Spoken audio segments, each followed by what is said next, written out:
Ada banyak tempat yang bisa kita datangi kalau berkunjung ke Sumatera Barat ini. Mulai tempat wisata alam, wisata sejarah, sampai wisata kuliner yang terkenal lama bana. Bagi masyarakat Sumatera dan Kalimantan, buah cempedak sudah menjadi hasil alam yang banyak tumbuh dan banyak dijadikan camilan buah segar saat sudah matang.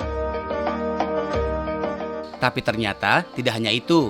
Cempedak juga bisa kita olah dan dicampur jadi bahan pembuatan macam-macam kue tradisional, terutama masakan Minang.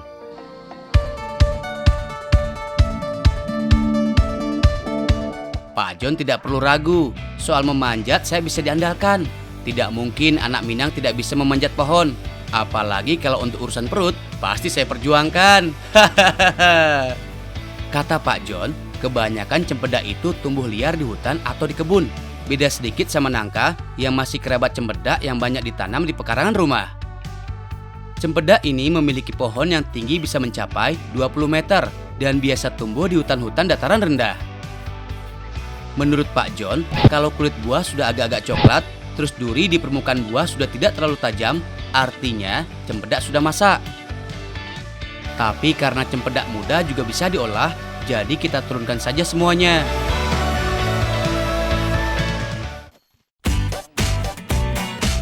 Sudah ada Uda Ferry, Mak Net, dan Mak Nenen yang siap mengolah cempedak yang sudah saya panen menjadi masakan khas Minang yang istimewa. Saja tungku gue itulah. Siapa yang tidak kenal dengan randang? Bagi kami, randang juga jadi masakan paling enak. Oleh orang Minang, randang merupakan sebutan untuk makanan yang dimasak dengan santan dan rempah-rempah dengan waktu pemasakan yang cukup lama. Jadi selain daging, kita juga bisa masak ayam, telur, hingga cempedak dengan cara dirandang. Nah, khusus kali ini, randang yang kami buat berbahan daging buah cempedak hutan.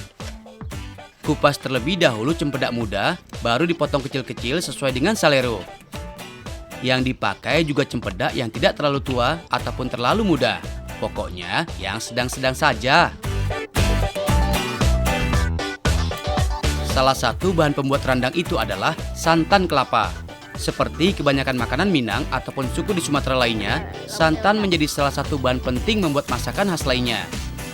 Santan dari kelapa yang tua ini juga mengandung banyak minyak dan bisa membuat masakan menjadi lebih gurih.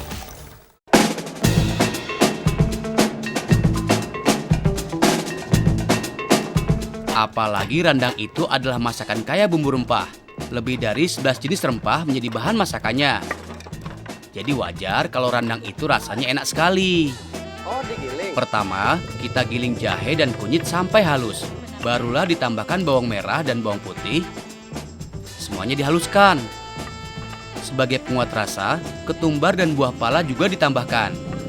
Nah, yang tidak kalah penting, kita juga tambahkan lado alias cabai merah. Makin banyak, makin sedap. Kalau daun jeruk, daun kunyit, serai, dan juga cengkeh tinggal dimasukkan semuanya.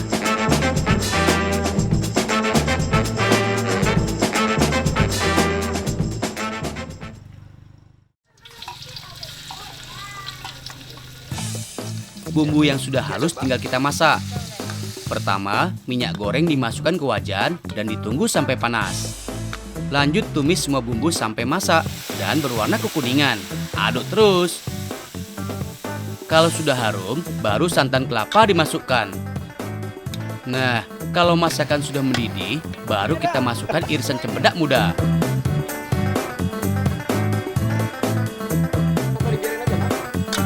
Memasak randang itu butuh waktu lama. Makin banyak bahan, ya makin lama masaknya. Bumbu harus meresap dengan cempedak dan minyak dari santan harus keluar.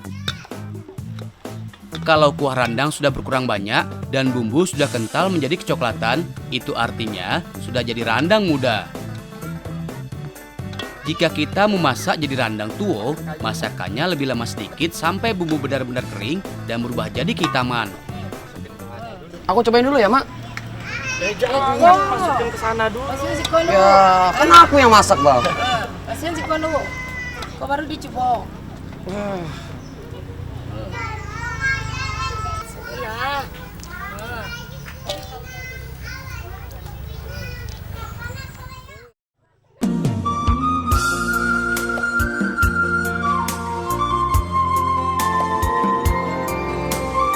Ini yang namanya lamak bana. Randang cempedak ini tidak kalah enak dengan randang daging. Bumbunya, Masya Allah, mantap sekali. Jadi, cempedak tidak cuma bisa dimakan langsung, tapi juga bisa diolah jadi masakan lainnya. Syaratnya cuma satu, pandai-pandai memadupadankan bahan dan bumbu racikannya. Ternyata benar kan, kalau alam kita banyak memberikan manfaat yang beragam untuk kita semua.